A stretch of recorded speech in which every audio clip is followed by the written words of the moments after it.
আসসালামু আলাইকুম প্রিয় দর্শকবৃন্দ, আপনাদেরকে আমরা দেখাইতেছি আজকে এখন চিকেনগুলো ভাজা হচ্ছে। আজকে তেহারি পাকানো হবে, তার জন্য যে চিকেনগুলো ছোটো ছোটো করে ভাজা হচ্ছে গ্যাসের চুলায়। সেই চিকেনগুলো আপনাদেরকে আমরা এখন দেখাইতেছি ভাজার চিত্রগুলো। তার কিছুক্ষণ পরে আমরা চলে যাব পাকের উদ্দেশ্যে, যা আজকে কিন্তু খুব সুন্দর চিকেন দিয়ে তেহারি পাকানো হবে।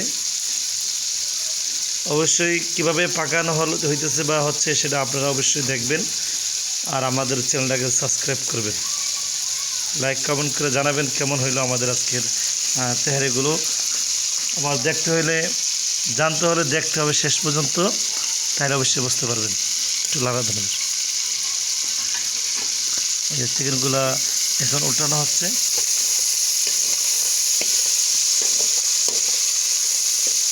খুব সুন্দর করে ভাজা হচ্ছে এগুলোরে, যাতে করে ফাইটা ভেঙে চলে না যায়, এই উদ্দেশ্যেই মূলত ভাজা।